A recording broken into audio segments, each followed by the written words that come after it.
Good morning, Francesca. Good morning, Malachi.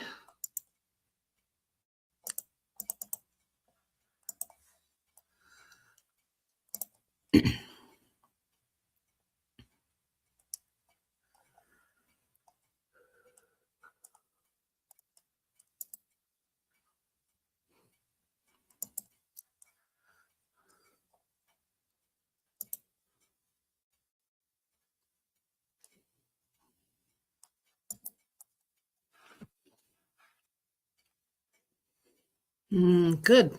Christmas lights going up around the community, I'm sure. Have you had snow in your area at all? Just cold. Yeah, there is definitely a chill going across most of the United States. No snow yet. You probably don't get lots, but at times. Got a couple inches last night. Must be pretty cold for you, too. No, I think last night was in the low teens for us here in Michigan. But snow-wise, maybe half an inch yesterday.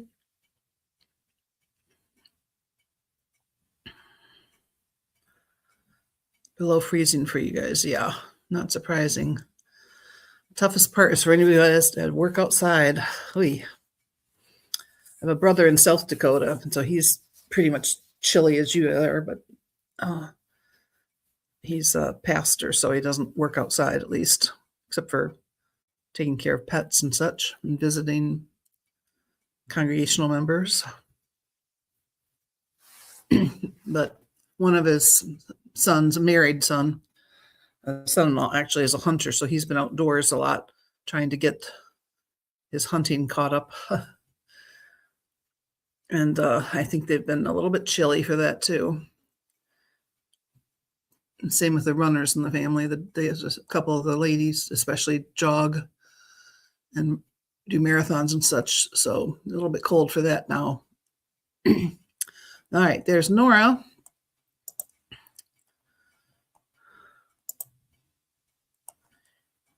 We just need Catalina to pop in here. I did get to see that most of you, well, you all turned in your homework, your presentation. I tried to. Some of them haven't loaded nicely for me. So you will be all expected to share from your home computer. If it doesn't work, I will share what I can. I cannot share Francesca's because it's not in the right file format. So she'll have to convert that. You did it on an Apple, right? You had to use PowerPoint. Aren't you the one that submitted Apple Key? It's .key, which is Apple program. It's a Prezi. See, it came in as a .key program. I cannot open that because that's Apple. If you upload a Prezi file as a Prezi, it should have uploaded properly. As it is now, the key needs a conversion, and you can get some free converters online if you don't have one on your computer. But Prezi, well, we'll have to see what you can share from your home computer, but you still have to submit it some way that I can see it too.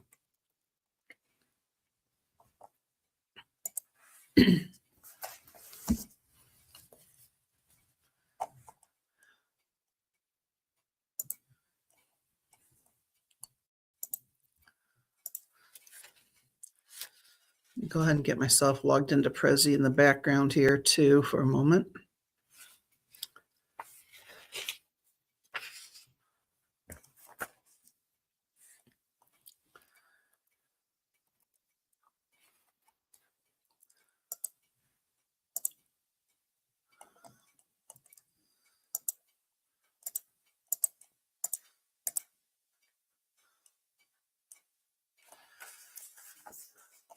Okay, I do have that opened in the background.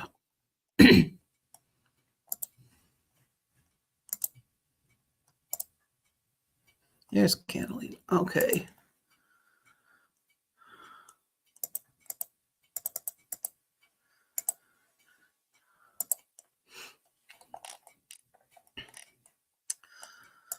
All right, so as I was saying, let's see, let me get to week 14 in the background as well here.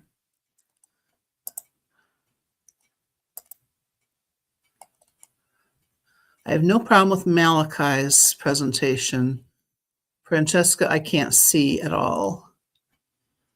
So she'll have to, I'm going to hoping that all of you can share from your own home computer when we get to the presentation period at this point. Catalina, I can see yours fine. If I download it, it looks all right. You're going to share from home computer for the presentation, so we'll see what that looks like. I do see that it loaded kind of wonky in the Dropbox. Some of your words shifted around. But when I downloaded it to double check the PowerPoint settings, they're fine. So hopefully your presentation will be fine for that.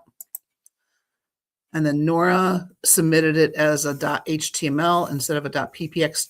So Nora, you somehow submitted an attachment in your submission, but not the file somehow. And I'm not sure what went wrong with that.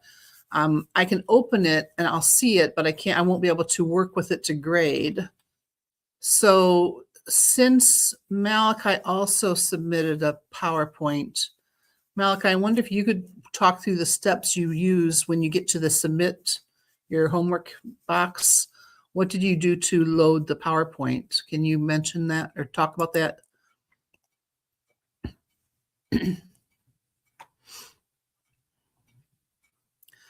Francesca, can you go to your Prezi file and see if it has a link that you can put in to chat here for me to grab?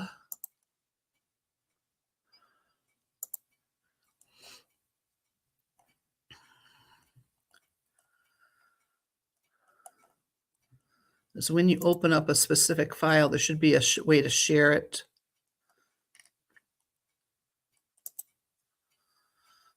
Basically, once you click on, there's like 3 dots usually next to the file name under the picture, and there's a share button.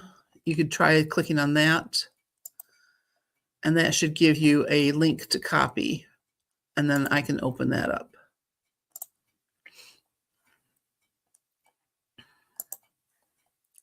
That's it. Let's see. Let me see if I can just click it, if that will open it right away.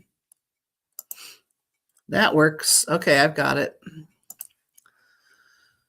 Okay, so that link, Francesca, if you can copy that link and post that into the homework box, that's what I need. Okay, so you can just copy paste it right now or go over there and do that. And that should load properly for me. I'm hoping anyway.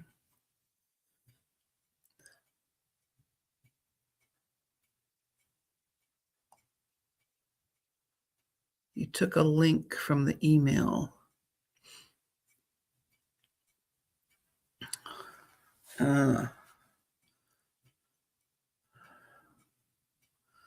So when you sent the file, you would have had to link that to the email.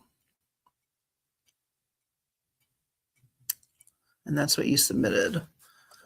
So anyway, well, Nora, we're going to have to see if we can figure out some way for you to redo that so that it loads properly. Okay, let me go ahead and let's get started beyond this first screen at least.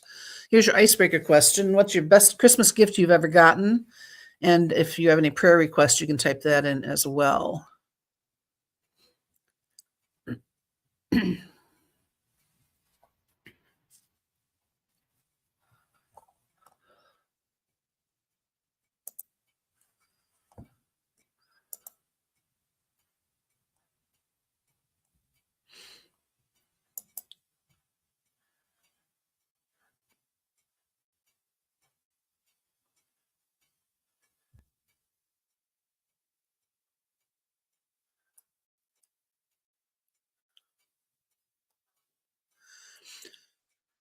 Nora, if you open up your PowerPoint and go to File, and then underneath File, there's a Share tab. This would be on in my computer. It pops up on the left, and when you click on Share, there's a share with people. And if you click on that, it will give you a link for your PowerPoint. And you can click on copy link, and then you can submit that.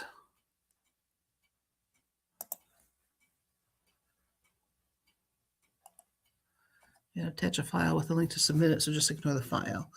Let me go take a look at that.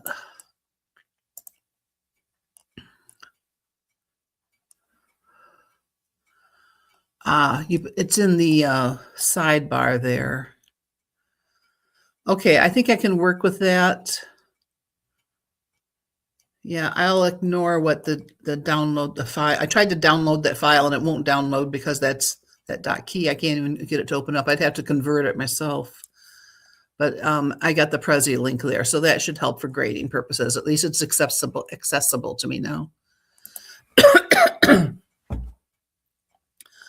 You received a car for Christmas?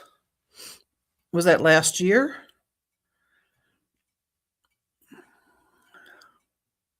Wow. Awesome. Nice job, Mom and Dad. Guitar amp or horse near Christmas. Nice. Very nice.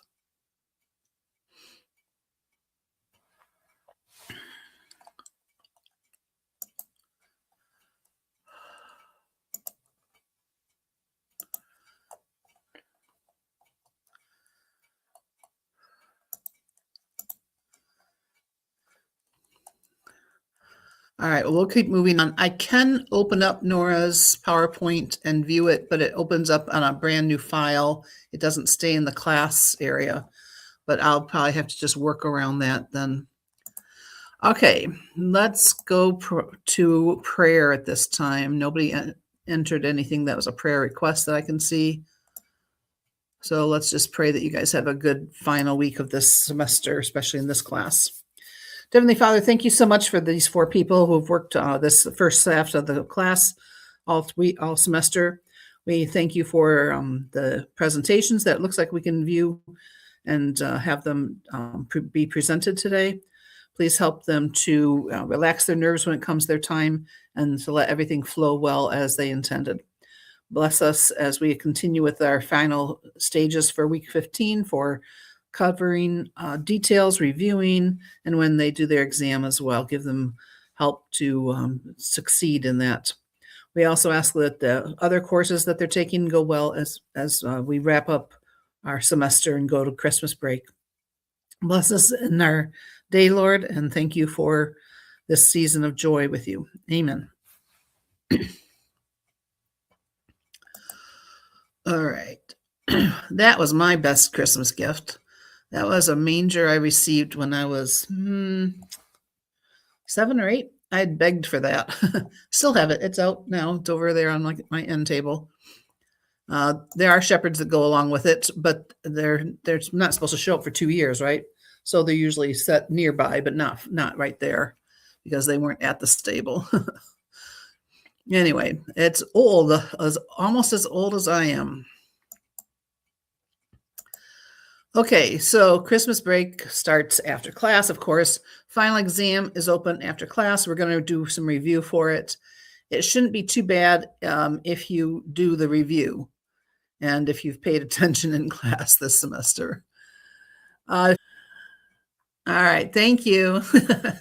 Goodbye, cat. I just like cats, sorry.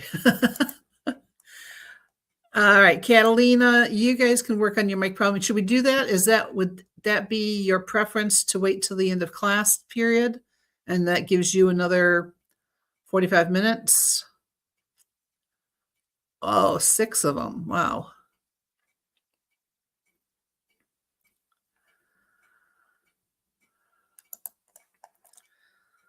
Okay. All right. So let's not forget that part of it then. All right. At this point, let me tuck that pot away. Let's just talk briefly about Twain. I'll get you to your break time shortly, okay? So anybody want to share quickly what you liked about him or how he's different from all the other authors we've read?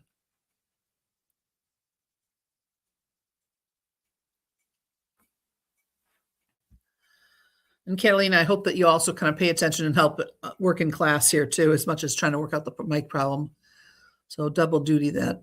But we'll take breaks shortly and you can work on that again. Any comments about Twain? What you liked or how is he different?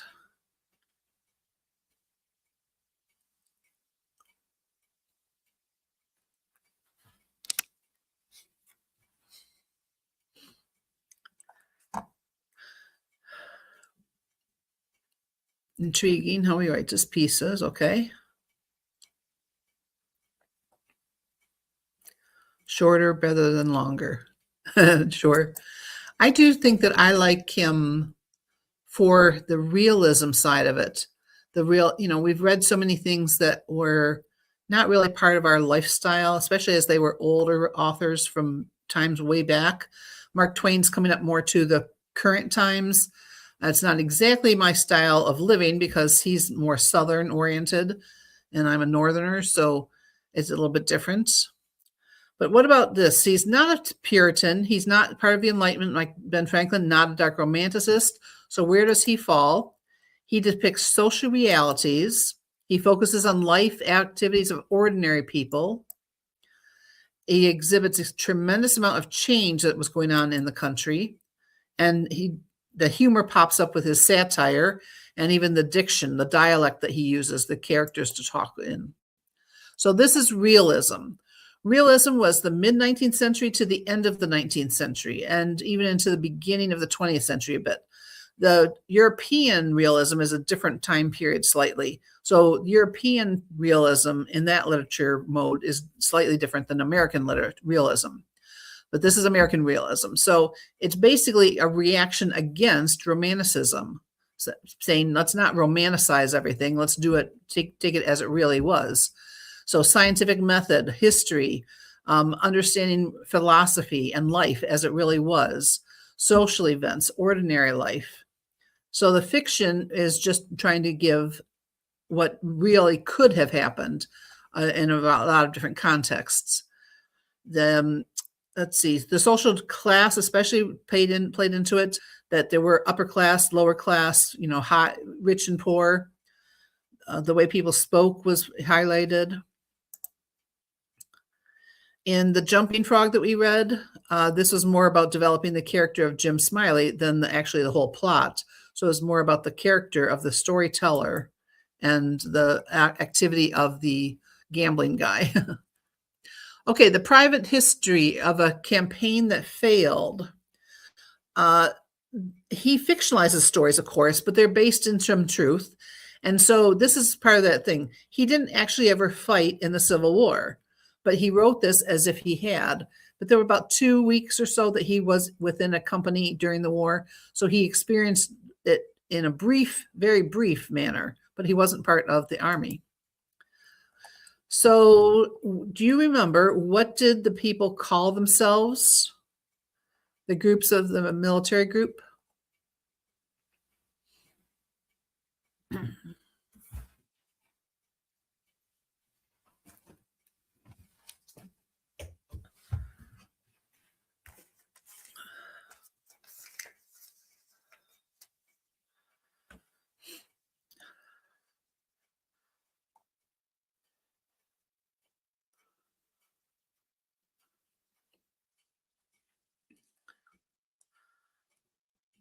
We're quiet. Okay. All right. You know what we're going to do? I think we're going to take our break here and go refresh ourselves first. Okay. So let me pull up our break slide. Let's see where that would be here. And let's take 5, and then we'll come back at this. Make sure you have your books in case you didn't. Okay.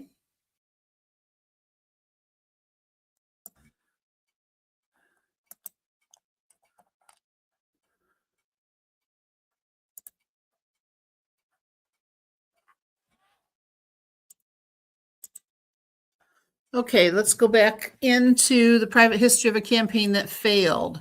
I think because of timing, I'm going to kind of push us through this a little faster to get to some parts that I need you to work with and know about. So, excuse my dinging in the background there. He's in Marion County. They end up naming themselves the Marion Rangers. So that was the first question. And as a team, they basically have Tom, who's a good-spirited guy, doesn't have any experience though. He's made captain. The narrator's made second lieutenant, and there's 15 of them altogether. They basically said that the one of them that suggested Marion Rangers was this good sampling of the stuff they were made of. Young, ignorant, good-natured, well-meaning, trivial, full of romance, giving to reading chivalric novels and singing forlorn love ditties. So they're having this romantic feeling of what's going on in real life, but they decide they need to form themselves into this group of soldiers. And they've kind of done it themselves. They form themselves secretly into a military company. And then it gets into the naming of this one guy. His name was Dunlap. He didn't like his name, so he made it kind of French sounding. He put a D apostrophe, Dunlap, which he thought was artistic. However, that didn't really go well. So some other people, one of the other guys kind of played around with it, and they started finding out if translated into English would mean Peterson for some reason. And a rock, like Peter, which is like what we might know of Peter, the rock in our Bible, of course. Peter was, the rock. Jesus called him the rock. So they ended up going with Peterson Dunlap. So instead of being Dunlap, he wanted to be called Dunlap, French style. They ended up calling him Peterson instead, Peterson Dunlap. Crazy. So you might have always, when you grew up, maybe you didn't like your name. Sometimes it happens that way. It might be bothered by it. You might love it or hate it. All right, at this point, I'm going to send you to 3 different rooms. So one of you will be blessed to have a person with you. The others are going to work on your own. You're going to get these 3 questions. Now, in room 1, how do Twain and the majority of his band of soldiers feel about war? Pull out any quotes from this story, the private history of a campaign that failed. Progression of thoughts towards war. So what they feel about it at first, how they feel about it later. Second, describe the scene that occurs when Twain shoots the man. How did they feel? The narrator. Okay, we'll just call him Twain because he says I. How did they feel? What did they realize about war? Again, getting quotes about when the shooting happened. And then the third group is reading back over pages 56 to 58, which is my book page numbers, which basically mean 55 to 58 is the last 3 pages of the story. So whatever, if you don't have the same page numbers.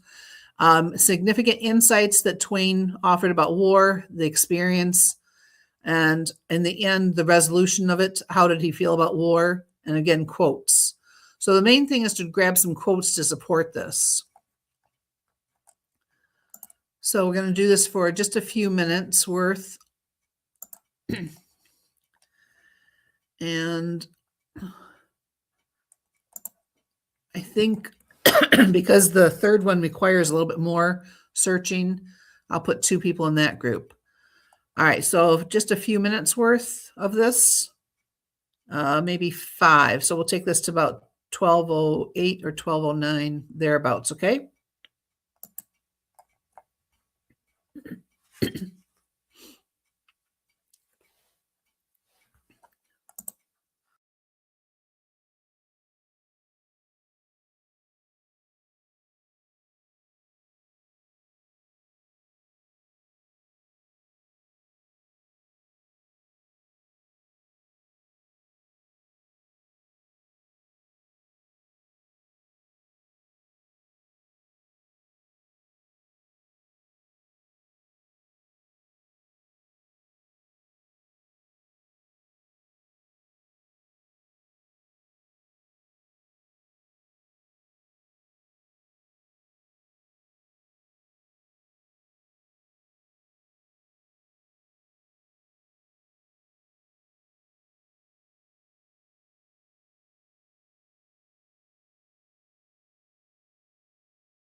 Okay, sorry, but we are out of time. So let's just go through the answers that were found by those of you who found some answers. First one, red, black section. Go ahead and mute yourself, Malachi. How did Twain and the majority of his band of soldiers feel about war? Any quotes you could find? They answered, or she answered. This is Francesca's. In the beginning, the young man romanticized war as an adventure and an act of bravery. Twain mentions that they were all heroes in our dreams and looked forward to marching, fighting, and glory. They felt proud wearing the uniforms, believing that war was a chance to prove themselves. Yet as soon as they started marching, they were afraid of everything, jumping at noises on the side of danger. Good. Keep in mind this viewpoint because in the book we read after our Christmas break, this same attitude will be found. Okay, describe the progression of thoughts throughout the piece. They felt prideful, excited in the beginning, which then led to fear. Okay, good job with that. The second one, we don't have any answers. I'm not sure what happened, Catalina. But when Twain shot the man, how did they feel? The main thing that went on was first they said they felt gratification and they wanted to, it's like, when you shoot a bird or a deer, it's like, oh, cool, I got it. Let's go pick up that game we just shot. But this was a real life person. So, first someone said good, and then they waited, but there wasn't any more. So now they go check this guy out. And then now it goes through his mind, I'm a murderer. I'd killed a man. He never harmed me any, that type of thing. So cold sensation. He was helplessly stroking his forehead, would have given anything to make him come back alive again. So this was crazy that, at first they thought, oh, this is wonderful. I'm doing the right thing. Shooting something like you would shoot for an animal that you're trying to get for, Thanksgiving meal, your turkey or whatever. But now they're realizing this is a human being. Okay. And then he started to feel guilt. He thought he could have had things that happened that, he would talk to him. So this man was dead. He had been killed in war, killed legitimately in war, in battle. Yet he was sincerely mourned by the opposing force. So it goes on. Later on, he mentions, my campaign was spoiled. It seemed to me that I was not rightly equipped for this awful business, that war was intended for men and I for a child's nurse. So he starts to realize how young he is himself and how much this hurt his psyche, really. All right, the last group was having a little bit of trouble because it was a lot to look through. Significant insights. You found the killing of strangers against whom you feel no animosity and who you would help in any other circumstance. So he talks about that and about how he's against it. He talks about how wrong it is to kill people you have no reason to. It's all wrong. Okay, and then how do you feel about war? Didn't get to that part, really. But at the end of the story, it definitely goes through, especially in the last paragraph. The thoughtful will not throw this war paper of mine lightly aside as being valueless. It has this value. It is not unfair. That is not an unfair picture of what went on in many and many a militia camp in the first months of rebellion. And it talks again about what they had to go through. It does have a rightful place. He could have become a soldier, but he knew more about retreating because, again, they just kept on having to be shoved back. So it wasn't feeling successful to them. All right, the next section you had to read was James Fenimore's Literary Offenses. This was a lot drier, a little harder to read. It basically was picking apart this. And did you think that this was criticism or was it poking fun, like satire style? What would you choose, satire or criticism?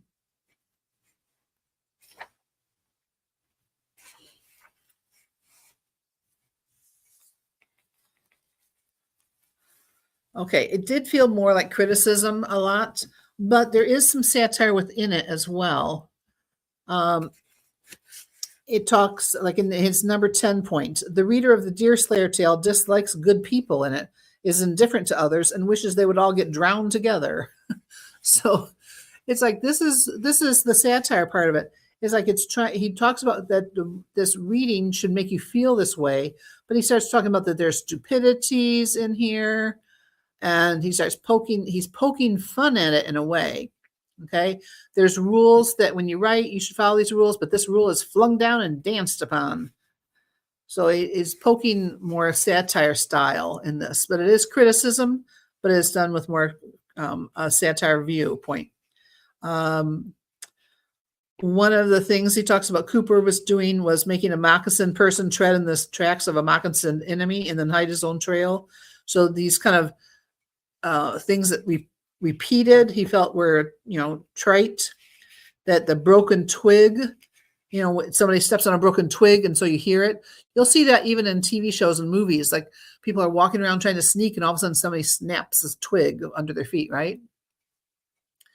So this is definitely Twain showing that he opposes romanticism, because James Fenimore Cooper was a romantic type of writer. He made the nature and the Indian life and everything seem wonderful, and it was love, not lovey-dovey romance type of thing, but it was that everything was dreamlike, or it made it wonderful.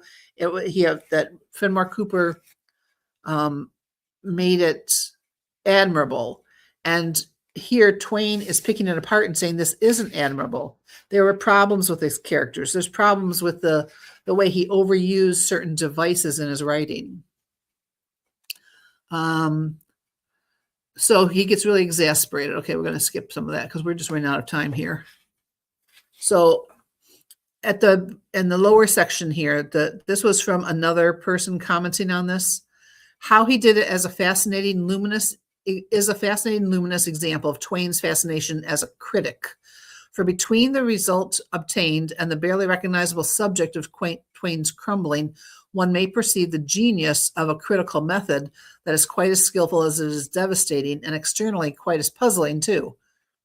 Cooper was the realist's whipping boy, the visible symbol of a defunct romanticism, and insofar as he falsified the life they would represent truly, he was its most vulnerable and appropriate symbol. Twain could surreptitiously caricature Cooper's invention because the vested interests of realism seemed at stake, and particularly so since the revival of the historical novel in the 1890s buttressed and the reputations of Cooper and Scott fanned their ever latent popular appeal and threatened the achievement of realists by a seductive romanticization of the province of fact. That's kind of complicated to say, but basically Krauss is saying that Twain was superb in the way he picked apart Cooper's writing, that his method of criticism, using satire and so forth, was extremely well written, although Cooper himself had been extremely well written when you wanted to have a romanticism style of writing. Okay, now we're up to where we should have been before break. All right, how to tell a story, the last part. If you had to summarize how to tell a story, you could go to, I think, the third paragraph in How to Tell a Story. It says, the humorous story may be spun out to great length and may wander around as much as it pleases and arrive nowhere in particular. But the comic and witty stories must be brief and end with a point. So the humorous story, if it's humorous, it's told gravely. So you tell something humorous without cracking a smile at them. So it's like someone trying to tell you a joke that they don't start laughing about it before they even get done telling about it, okay? So this was his point, is that you need to be able to tell a humorous story while you're sounding serious. And so there's been times probably when you go to tell a funny story to someone, but you end up laughing about it because you can't even get it out of your mouth because it's so funny to you. And he's saying that basically that would be, a comic story, a witty story. But when you're telling a humor story, you tell it seriously, gravely, and you do your best to conceal the fact that there's anything funny about it. So the wounded soldier, did you find that the wounded soldier part of the story was funny? Oops, back. I don't want to go to comic strips at this point. So I'm not sure if you grasp hopefully you got to the end of this, but basically he first tells how you tell a funny story, and then he tells two funny stories that start out kind of serious sounding. So the wounded soldier starts talking about that a guy gets wounded, some guy sees him, he's going to carry him back to the first aid area. So he's taking him back through the troops that are advancing into the battle, and he's carrying back this wounded guy.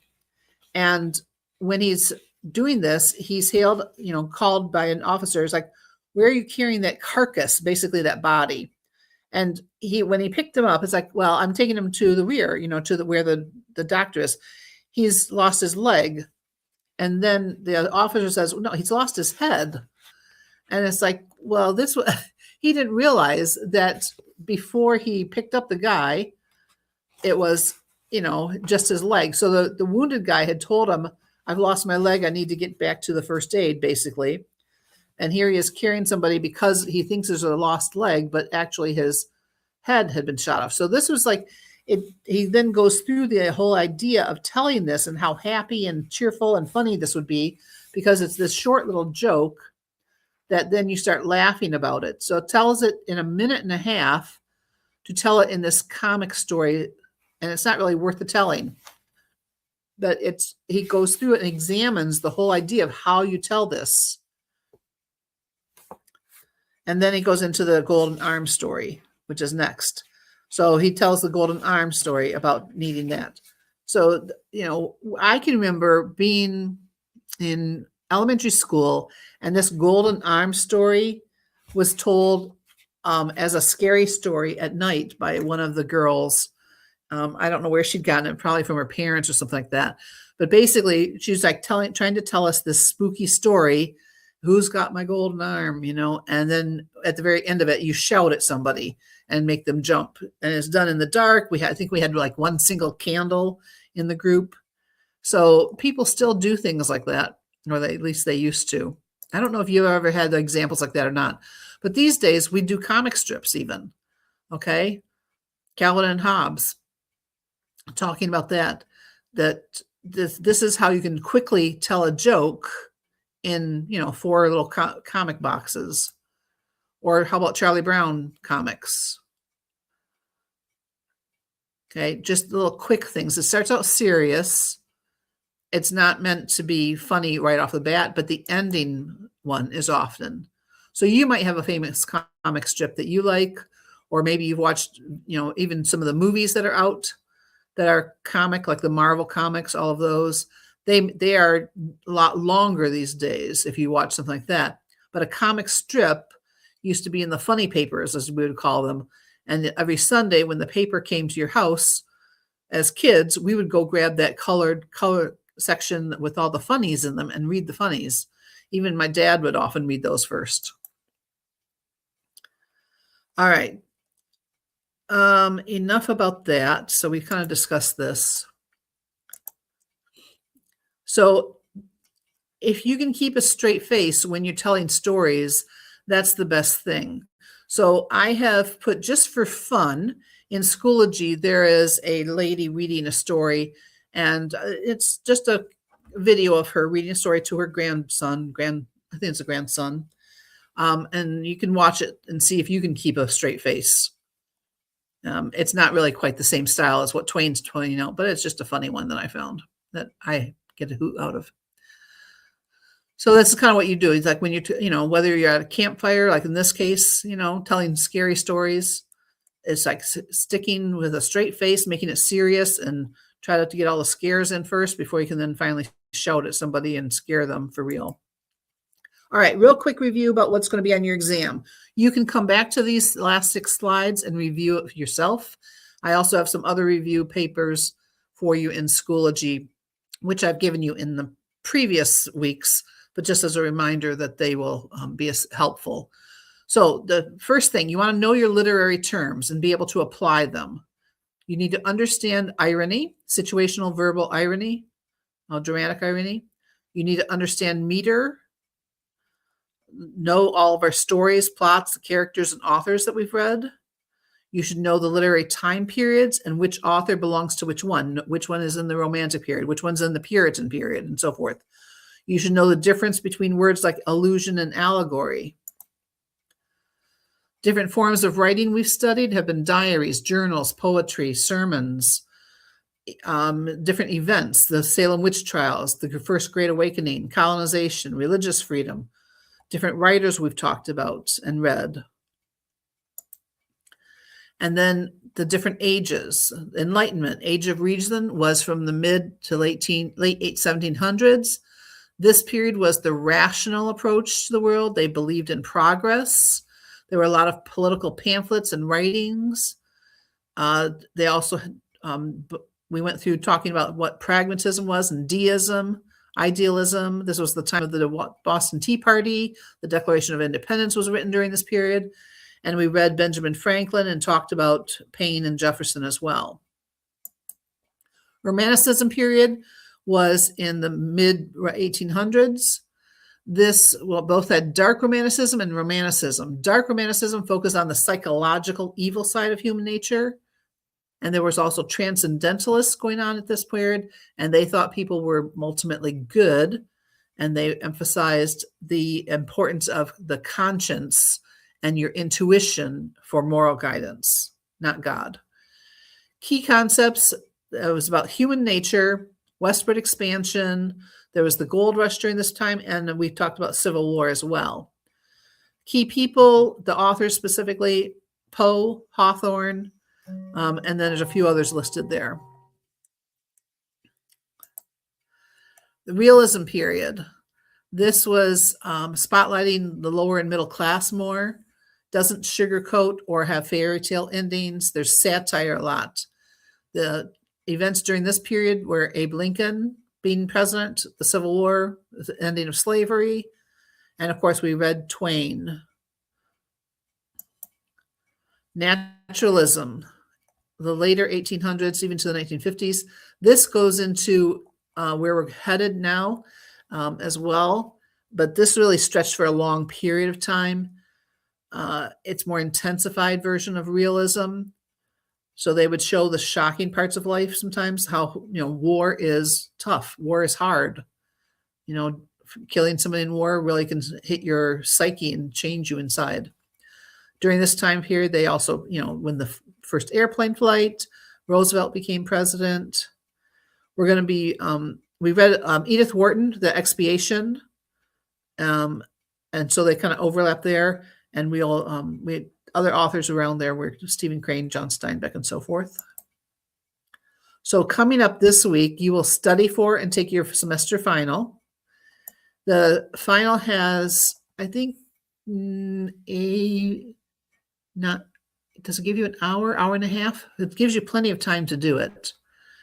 And then coming up, this is what I reminded you at the beginning of class. I wanted to share with you that you have to have this type of book for Red Badge of Courage. So it's the Red Badge of Courage and Selected Short Fiction by Stephen Crane, but it has to have this little bit at the bottom, that there are notes, introduction and notes by Richard Fusco. That's Fusco. That part of the book has to be in it. So there are some others. I got mine $2 at a secondhand bookstore. Okay. If you haven't bought yours yet, go to a secondhand bookstore, some resale spot, and look for this book. And it has to have the Fusco article in there, the introduction and notes by Richard Fusco, because I use that. We use that in our lessons in January. Okay. Any questions? We have to do one final presentation and then you'll be able to go. Okay. So I'm sorry, we're going to be over time, but we have to have our presentation done. So we are up.